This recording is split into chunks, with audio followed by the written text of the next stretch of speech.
Tennessee Williams. Durante los años 40 y 50, este escritor atormentado y de gran talento creó algunos de los personajes más entrañables del teatro y la pantalla. Cautivó al público con el masculino Stanley Kowalski de Un tranvía llamado Deseo y la tempestuosa Maggie de La gata sobre el tejado de zinc. Tomar pastillas o no tomarlas. Beber o no beber. Ninguno de nosotros va a vivir eternamente. Este programa revela la necesidad imperiosa de Tennessee por escribir y su batalla perdida contra las drogas. Cuando se inyectaba Speed no podía dormir por las noches, así que tenía que tomar somníferos de morfina. Yo le pregunté que por qué hacía eso, por qué en el mejor de sus momentos bebía. Y él dijo, cuando no tengo esto, la escritura, tengo esto, la bebida. Williams empezó a ser rechazado en un momento en el que este escritor de fama mundial estaba más desesperado por la aceptación del público. Sus últimas obras eran muy distintas a las primeras. 9 de cada 10 eran menospreciadas por la crítica. Tenía verdadera debilidad por el alcohol y las pastillas y esto le ocasionó unas consecuencias físicas devastadoras. Le internaron en un centro psiquiátrico y dijeron que estaba al borde de la muerte. No me cabe duda alguna de que quería morir, porque lo decía a menudo. El 25 de febrero de 1983, Tennessee Williams fue encontrado muerto en el Hotel Elysée de Nueva York. Los titulares anunciaron que el autor teatral de 71 años se había asfixiado durante la noche. Este desafortunado dramaturgo se ha vuelto más famoso tras su muerte de lo que jamás fue en vida. Nació bajo el nombre de Thomas Lanier Williams, en Columbus, Mississippi, el 26 de marzo de 1911. Era el segundo de los 3 hijos de Cornelius Coffin y Edwina Dakin Williams.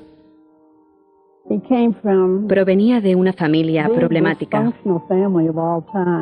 Su padre era el prototipo de hombre lascivo que había estudiado en una escuela militar y cuya experiencia con las mujeres era la típica que entonces se adquiría en el ejército. El joven Tom era un chico tímido y sensible. Estuvo a punto de morir de difteria a los 5 años. Incluso después de su recuperación nunca volvió a sentirse bien del todo. Era un auténtico hipocondríaco. Yo diría que por culpa de su madre, que siempre estaba dando a los niños pastillas de todo tipo. Era un hombre que nunca abandonó del todo a su familia.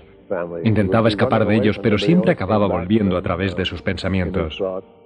La escritura era su válvula de escape. Entraba en otro mundo. A pesar de su destreza con la pluma, nunca fue un buen estudiante. Debido a la insistencia de su padre, a los 21 años dejó la facultad para entrar a trabajar como oficinista en la Compañía Internacional de Zapatos.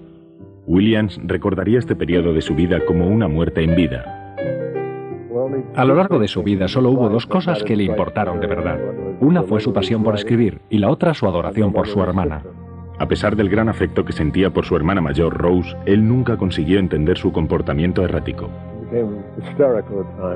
A veces se volvía histérica y se ponía a discutir con su padre. Rose fue de mal en peor. En 1936 a Rose le diagnosticaron esquizofrenia y pasó la mayor parte de su vida internada en instituciones. Para poder sobrellevar la crisis familiar, Tom se refugió cada vez más en la escritura. Durante los años de instituto y universidad, Tom fue ganando reconocimiento por su poesía, sus relatos cortos y sus obras de teatro.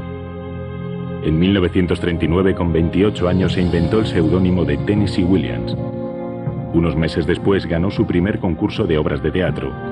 El premio eran $100. En esa época le presentaron a la persona que más influiría en su carrera, la legendaria escritora Audrey Wood. Ella se convirtió más bien en una madre para él. Le contestaba el correo, pagaba sus facturas y estaba a cargo de muchos de sus contratos. Uno de esos contratos llevó a Tennessee a Hollywood. Audrey le había conseguido a sus 32 años la posibilidad de escribir un guión para la gran actriz Lana Turner.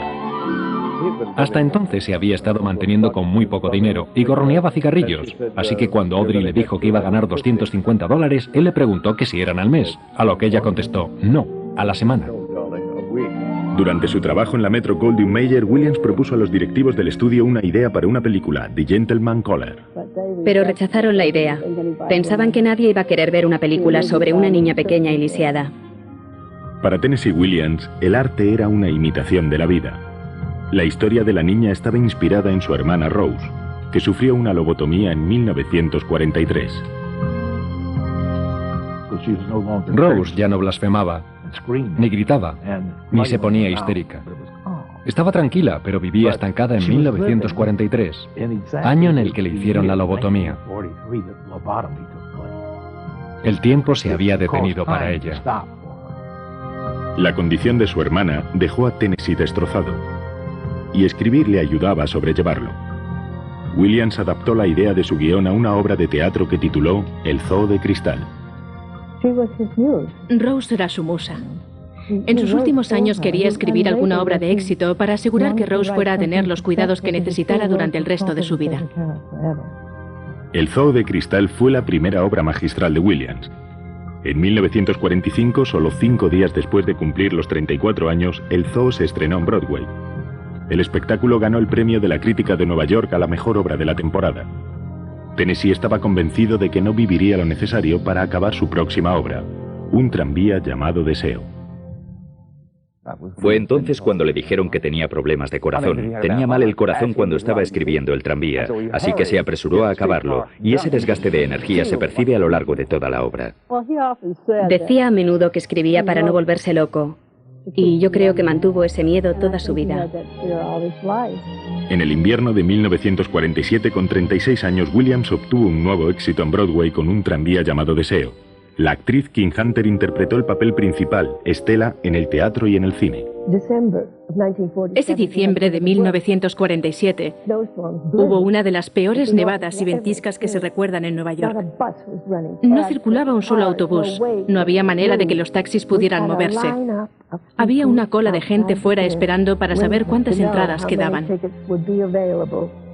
Williams ganó el premio Pulitzer por un tranvía llamado Deseo. Temas como la vida, la muerte y el sexo no habían sido tratados hasta entonces en América. Solo se hacían comedias, así que esto resultaba muy impactante.